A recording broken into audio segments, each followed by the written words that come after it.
Prince Zeke just wanted to enjoy a peaceful evening at a prestigious restaurant, but what happened next will leave you speechless. The humiliation, the disrespect, he faced it all. But how he responds will shock everyone. Stay until the end to see the full story unfold. Don't forget to like, subscribe, and share your thoughts in the comments.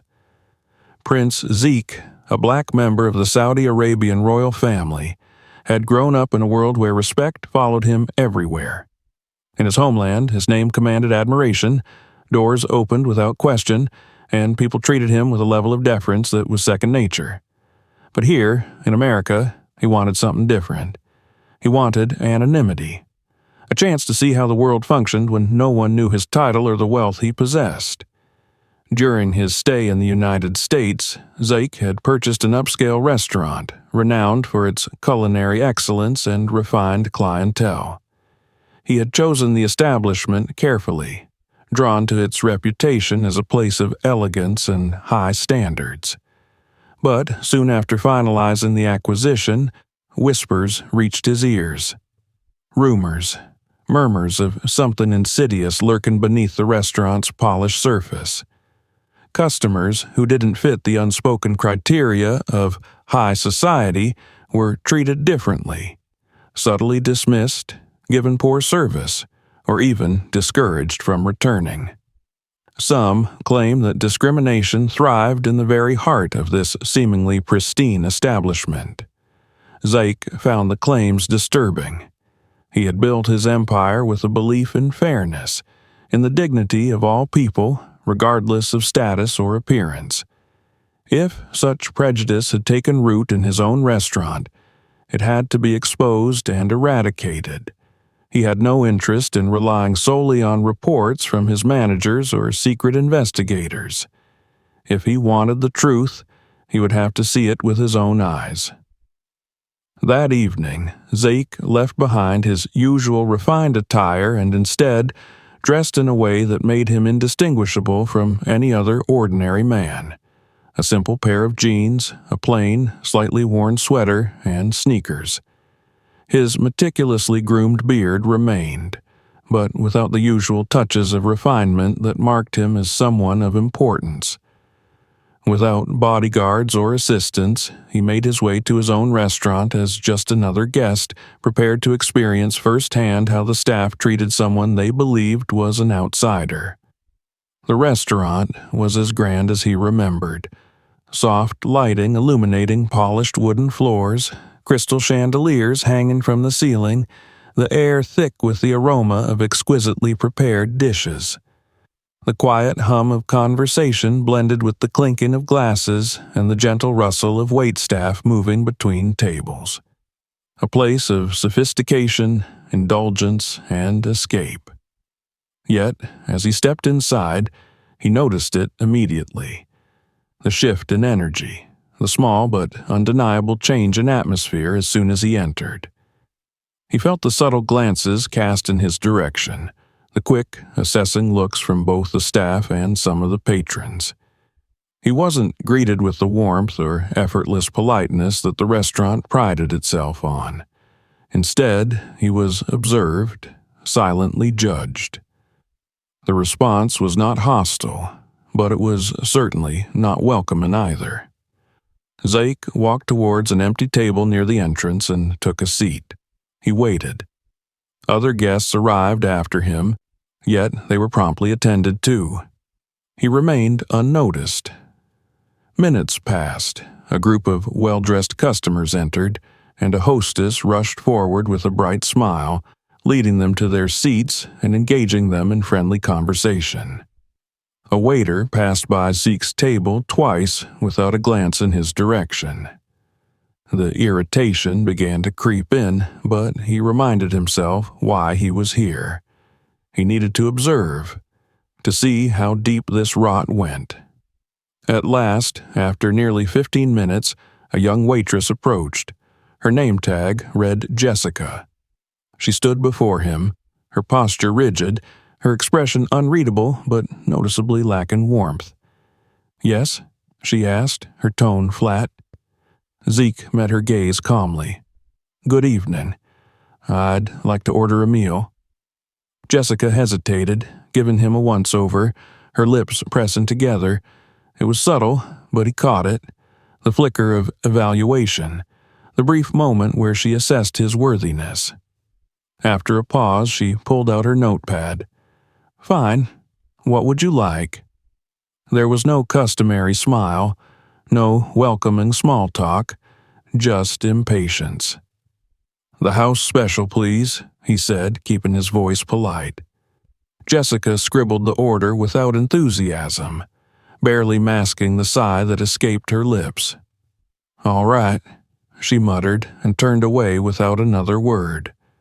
Zeke leaned back in his chair, watching. Around him, waiters moved with a different energy when serving others. They smiled, engaged, made recommendations, ensured comfort. There was an ease, a sense of belonging among the other patrons. But not for him. His drink arrived without ceremony. Jessica placed it on the table with a nod, not bothering to ask if he needed anything else before walking off. When his meal finally arrived, the difference was evident. He had dined in this restaurant before, albeit under different circumstances. He knew what to expect from the house special, the level of detail, the artful presentation, the perfectly curated flavors. But what sat before him now was an insult. The plating was careless, the portions uneven, and the dish itself looked hastily prepared, as though it had been thrown together as an afterthought. It lacked the elegance and precision he knew his chefs were capable of. Jessica stood beside the table, arms crossed, as if waiting for him to react. "Is something wrong?" she asked, her voice laced with artificial politeness. Zeke looked at her for a long moment. "No," he said simply. He picked up his fork and took a bite. The taste was as uninspired as the presentation, bland, rushed. Jessica lingered for another second before walking away. As he ate, he became acutely aware of the murmurs around him. Snippets of conversation from nearby tables reached his ears. What's he doing here? Doesn't really look like he belongs, does he? Strange. You don't usually see his type in a place like this. He continued eating, unbothered on the surface, but inside his thoughts churned. This was his restaurant, his investment, his creation, and yet, here he was, being treated like an outsider, an inconvenience. When he finished, he set his fork down and signaled for the check. Jessica returned, placing the bill in front of him without a word. Zeke reached into his pocket, pulled out a thick stack of $100 bills and placed it on the table. Jessica's eyebrows raised slightly. The tip was generous, far beyond what was expected, especially given the service. She hesitated, as if debating whether to say something, but he simply nodded and stood. Without looking back, he walked out of the restaurant and into the night. Tomorrow he would return, but next time he wouldn't just be a silent observer. The next evening, Prince Zeke returned to the restaurant. Dressed in the same simple attire as before, he stepped inside, immediately feeling the same shift in atmosphere. The glances, the whispers, the silent judgment, it was all still there. But this time, something else lingered in the air. Recognition. He was no longer an unfamiliar face. He had been seen the night before, and his return seemed to puzzle those who had dismissed him so easily. As he walked to a table near the window, he saw Jessica standing by the bar. The moment their eyes met, she raised a brow in surprise before leaning toward one of her colleagues and whispering something with an amused smirk. The other staff members nearby chuckled. The message was clear. He had been labeled an oddity, someone they did not consider worth their attention, yet his presence was entertaining to them in the worst way. Jessica took her time approaching his table. She lingered by another group of patrons, laughing at something a customer said, nodding enthusiastically as if she were fully engaged. But Zeke noticed the way she occasionally glanced at him, taking satisfaction in making him wait. When she finally arrived, her posture was just as rigid as the night before, but now it was accompanied by something else, thinly veiled contempt. "You're back," she said, her voice carrying an edge of disbelief. "Yes," Zeke replied calmly, masking any trace of irritation. "I enjoyed the atmosphere last night. Thought I'd come again." Jessica's lips curled into a half-smile that did not reach her eyes. "Well," she said slowly, tapping her notepad against her palm, "I suppose we can accommodate you." Her tone was coated with mock politeness, the way one might speak to an unwelcome guest who had overstayed their welcome. Zeke met her gaze without flinching. "I'll have the chef's special again, please." Jessica exhaled sharply, jotting down the order with a bored expression. "Fine, the special." She turned on her heel and walked away without another word. Zeke observed the restaurant as he waited. He noted the interactions between staff and guests, the bright smiles, the engaging conversations, the way servers moved with enthusiasm when tending to customers who, in their eyes, belonged. The contrast was undeniable. Even the patrons seemed to pick up on the difference in treatment. Some cast sideways glances at him, their expressions varying from curiosity to amusement. A couple, seated nearby, exchanged hushed whispers. "What's he doing here again?" the man muttered. "I don't know," the woman replied with a sneer. "Doesn't seem like he fits in, does he?" The words did not surprise him. They only confirmed what he already knew. When Jessica returned, she placed his drink on the table with a little too much force, the liquid sloshing slightly over the rim. "Anything else?" she asked, her voice flat. "No," Zeke replied. She walked away before he could say another word. As the minutes passed, the tension in the air became more palpable. Zeke noticed that Jessica had started whispering to a few other employees. They glanced in his direction, exchanged amused looks, and snickered. A few guests who had been watching seemed entertained by whatever joke was being shared among the staff. Finally, Jessica returned, carrying a covered dish. She set the plate in front of him with a smirk, her eyes glinting with something between amusement and malice. "Here you go," she said sweetly, a mocking lilt in her voice. "Our special dish, just for you." Zeke did not react immediately. Instead, he calmly lifted the lid off the plate. The stench hit him before his eyes fully registered what sat in front of him: a dead rat. Its lifeless body had been placed in the center of the plate, its tail curled grotesquely, its small, beady eyes vacant. The nauseating smell of decay filled the air. For a brief moment, there was silence. Then came the laughter. Jessica snickered, unable to contain her amusement. A few of the staff members at the back of the restaurant chuckled, and even some patrons grinned, enjoying the spectacle. Zeke sat motionless, his expression unreadable. He glanced up at Jessica, who now wore a wide, smug smile. "Oh," she said, feigning innocence. "Is something wrong? I thought you'd enjoy our special. It's unique, don't you think?" The laughter around them grew louder. The sound grated against his ears, a cruel symphony of mockery and disdain. He could feel the anger simmering beneath his skin. The sheer audacity of what they had done, the complete lack of shame, it was almost impressive in its arrogance. But he forced himself to remain composed. Without a word, he reached for his napkin, wiped his hands, and set it gently beside the plate. Then he looked up at Jessica. "I'd like the check, please." Jessica's smirk widened. She had expected him to react, to lash out, to create a scene. but his calm demeanor seemed to confuse her. "Check?" she echoed. "Yes," Zeke said evenly. "The check." She hesitated for a moment, then turned sharply and walked away. A few guests nearby whispered amongst themselves, wondering why he had not exploded in outrage. They expected a reaction, a confrontation, but Zeke had no intention of giving them that satisfaction.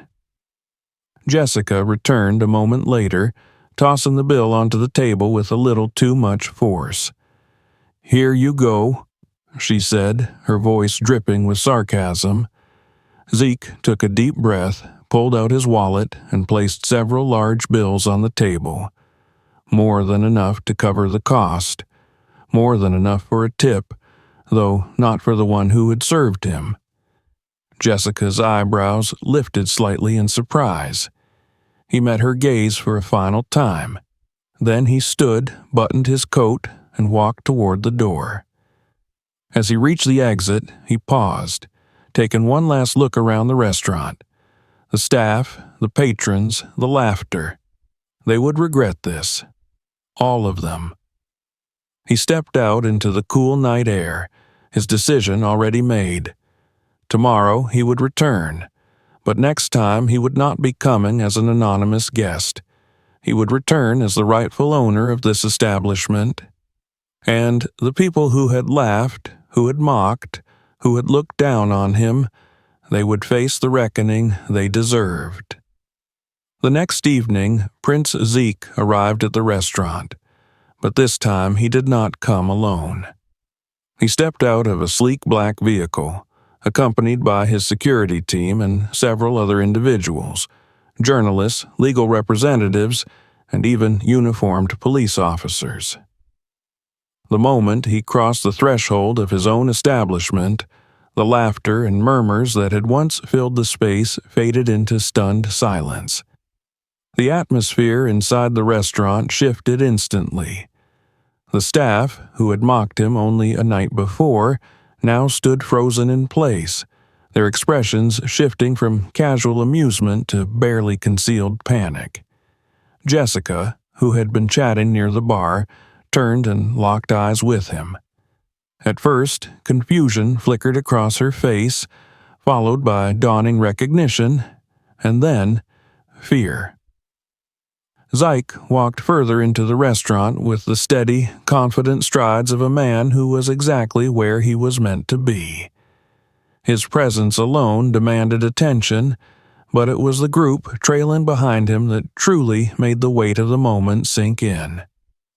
The press had been tipped off about this event, and their cameras were already recording, lenses pointed at the employees who had treated their anonymous guest with disdain. Jessica straightened her posture, her usual smug expression faltering. The color drained from her face as the realization took hold. Zeke saw her hesitate, saw the way her hands clenched at her sides. She was trying to process what was happening, trying to convince herself that there had to be some kind of misunderstanding. A few of the other staff members began shifting uncomfortably. They exchanged nervous glances, eyes darting toward the exits as though considering escape. The patrons, those who had chuckled at Zeke's expense, were now gripping their silverware with unease. The restaurant had become a stage, and they were all unwitting players in a moment they would never forget. Zeke finally stopped in the center of the dining hall. He allowed the silence to stretch for a moment longer before he spoke. His voice was calm, but each word carried the weight of authority. "Good evening," he began, his tone polite but firm. "Allow me to introduce myself properly." The pause that followed was thick with tension. "I am Prince Zeke of Saudi Arabia," he announced, his gaze sweeping across the stunned faces before him. "And I'm the owner of this establishment." The effect was immediate. A few gasps rippled through the crowd. Some of the staff members went visibly pale. A waiter who had been standing near the entrance took an unconscious step backward. Jessica let out a short, disbelieving laugh, but it died in her throat when she saw the hard, unwavering expression on Zeke's face. "No," she whispered, shaking her head. "No, that's not possible." "Oh, but it is," Zeke countered smoothly. "This restaurant belongs to me. And last night, I was here. I was sitting right there." He gestured towards the table he had occupied the previous evenings. "And I was humiliated." Jessica's mouth opened and closed, but no words came out. Zeke reached into his pocket and pulled out a small device. With a press of a button, the restaurant's mounted televisions, which usually displayed menu specials and promotional videos, flickered to life. What appeared on the screens was damning. Security footage. The staff and patrons watched as their own actions from the previous 2 nights played out in real time. They saw themselves sneering at Zeke, dismissing him, laughing behind his back. The footage of the dead rat being placed on his plate was displayed for all to see, the jeering and snickering captured with crystal clarity. The restaurant, once a place of quiet sophistication, was now filled with the weight of undeniable proof. Jessica clapped a hand over her mouth. One of the waiters turned to leave, but security stepped in his path, blocking his way. Zeke let the footage play for a few agonizing moments before he spoke again. "I came here to see how my staff treats its customers," he continued, his voice sharper now. "And what I saw was unacceptable." The tension in the room was unbearable. Jessica's knees looked as though they might buckle. "Mr. Thompson, I didn't know," she stammered. "If I had known—" "That's exactly the problem," Zeke interrupted, his voice like steel. "You shouldn't have to know someone's status to treat them with basic respect." Jessica swallowed hard. The other staff members looked equally horrified, shifting uncomfortably under the gaze of the cameras. "To those of you who joined in the laughter," Zeke continued, his voice now addressing the guests, "to those who watched and did nothing, you should be ashamed." Some of the patrons looked down at their plates, avoiding his gaze. Zeke turned his attention back to Jessica. "You in particular," he said, his eyes locked on hers. "Your conduct has been disgraceful, and as of this moment, you are terminated." Jessica gasped. "Please, Mr. Thompson." "It's Prince Zeke," he corrected coldly. She took a shaky step forward, her hands trembling. I was just... It was a joke. I didn't mean for it to..." "You humiliated me," he said flatly, "and you have done the same to others who you decided weren't worthy of your respect." Jessica's breath hitched. She opened her mouth to plead again, but before she could say another word, 2 police officers stepped forward. "Miss Wilson," one of them said, "you are being formally charged with disorderly conduct and harassment." Jessica turned to Zeke, panic filling her eyes. "No, please, I need this job." Zeke remained unmoved. "You should have thought about that before you treated people the way you did."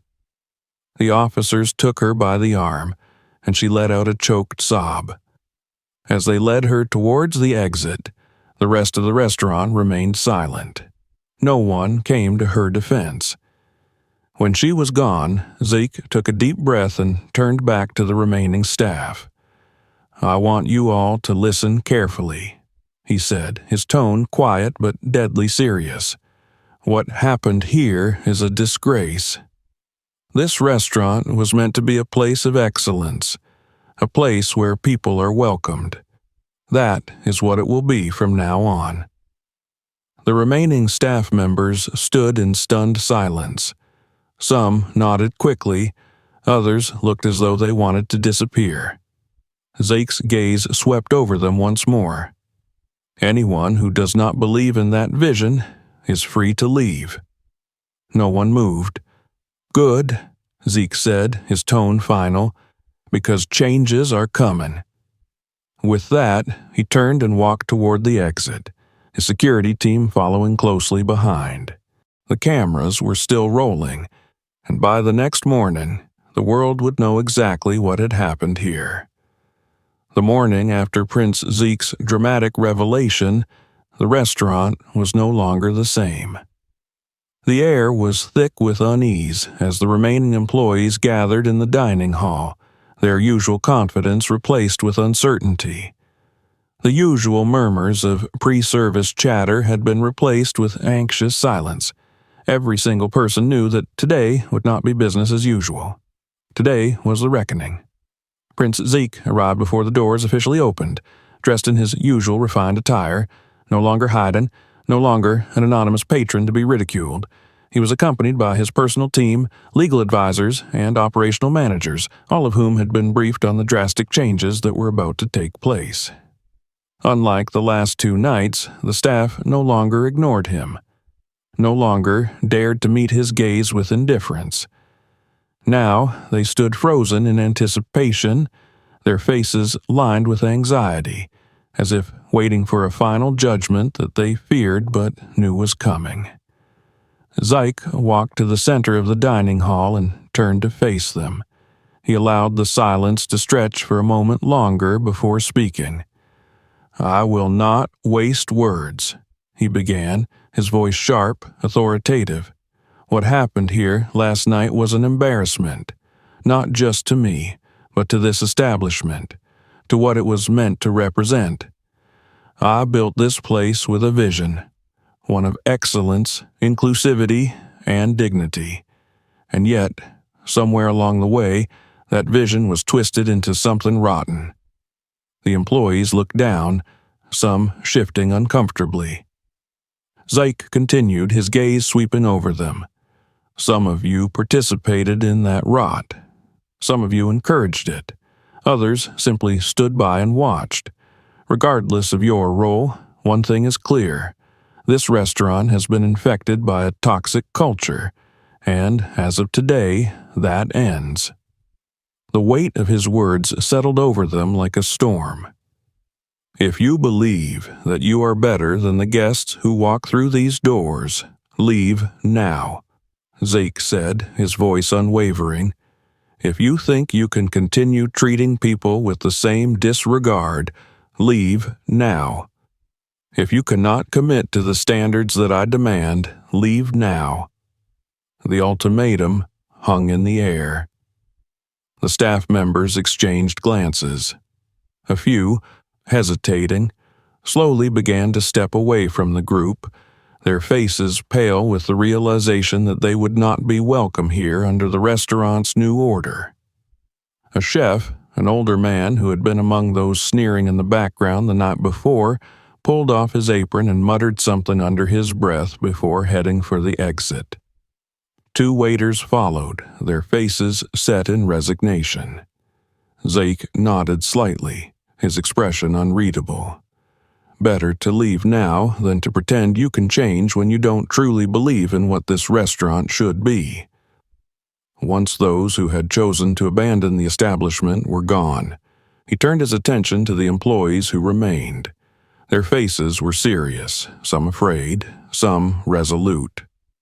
"You are still here, which means you understand that change is coming," Zeke said, his voice steady but firm. "That change begins now."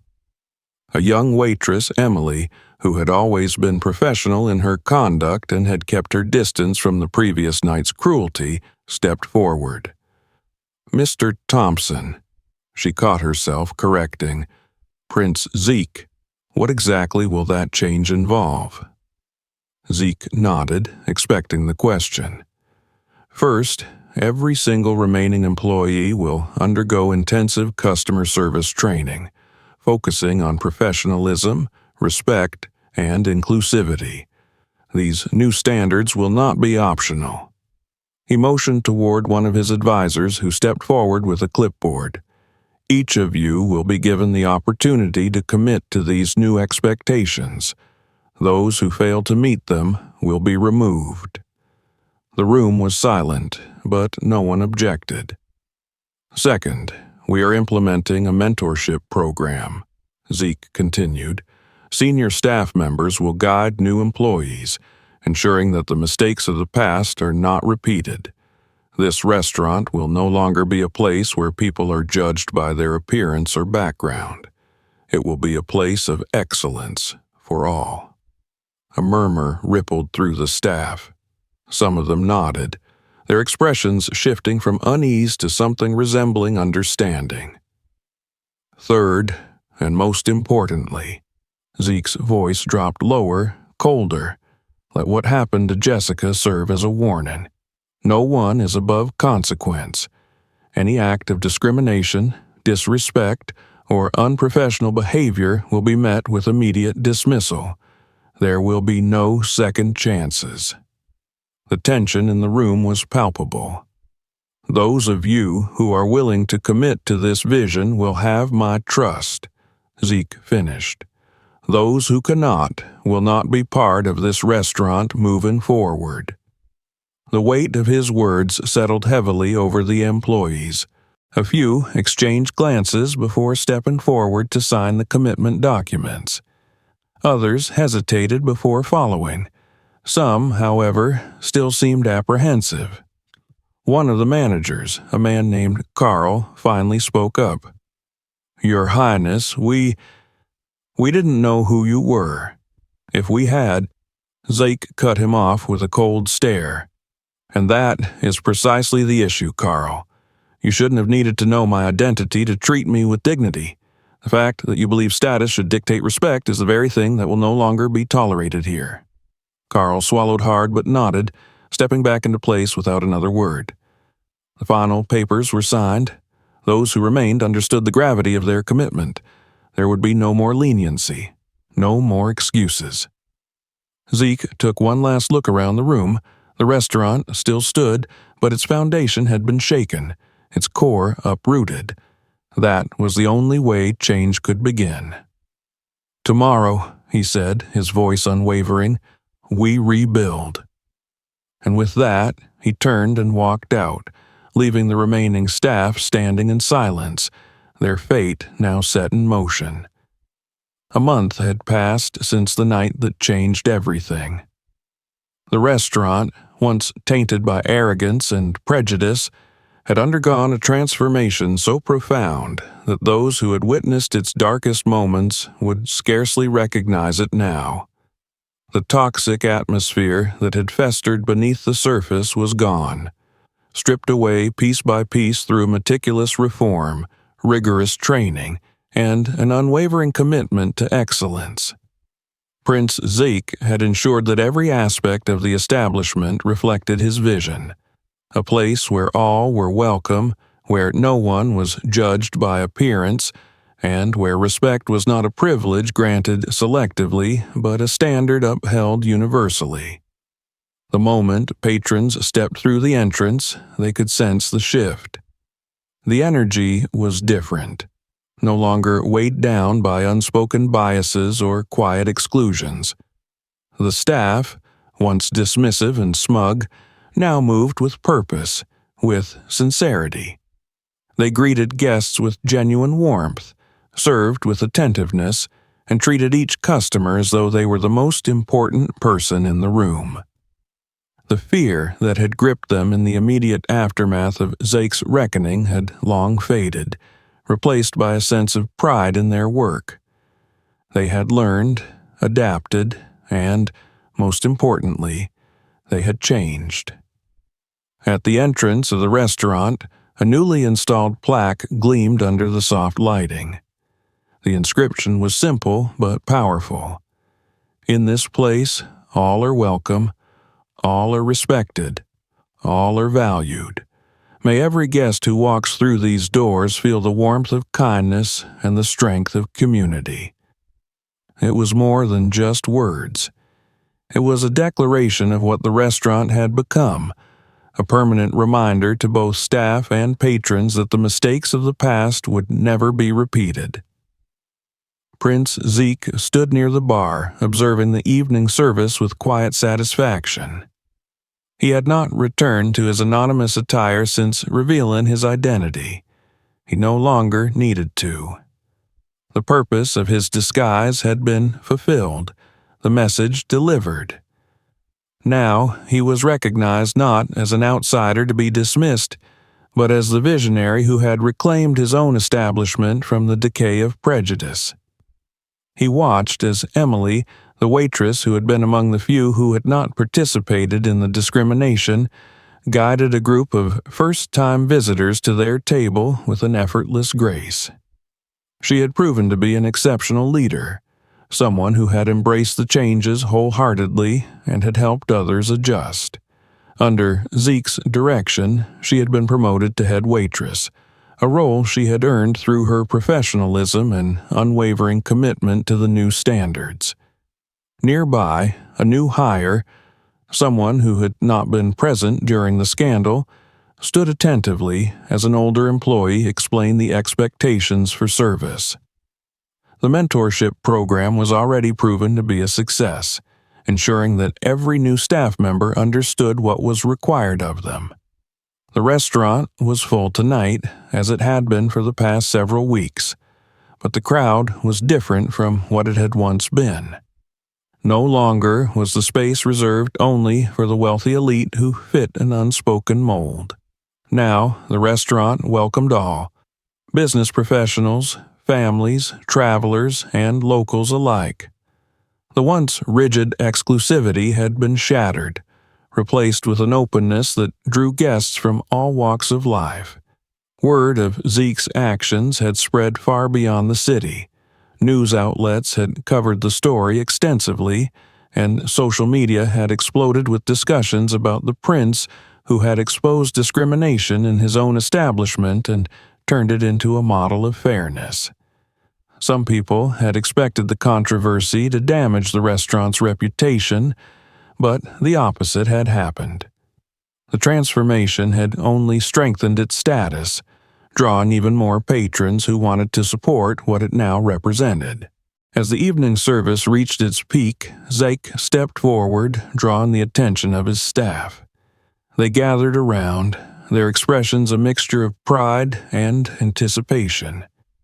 He had called this meeting not to reprimand, not to lecture, but to acknowledge what they had accomplished. "I want to take a moment to thank each and every one of you," Zeke said, his voice steady, carrying through the room. "What we have built here is more than just a restaurant. It is a statement, a promise, a place where people know they will be treated with respect and dignity." He let his gaze sweep across the faces of his employees. Some of them had been there from the beginning, had been forced to confront their own prejudices and mistakes. Others were new, having joined after the scandal, eager to be part of something meaningful. "We have come a long way," he continued, "and I could not be prouder of the team we have now. Together, we have turned this place into something truly special. And I know that as long as we continue to uphold these values, this restaurant will thrive, not just as a business, but as a beacon of what true hospitality should be." Applause rippled through the staff, genuine and heartfelt. They knew the weight of his words, knew how much effort had gone into rebuilding not just the restaurant's reputation, but its very foundation. As the team dispersed to continue their work, Emily approached Zeke, a soft smile on her face. "Thank you for giving us a chance to make things right," she said, "for believing that we could change." Zeke returned the smile. "Everyone deserves a second chance," he said, "but it is what you do with that chance that matters." She nodded, understanding the depth of his words.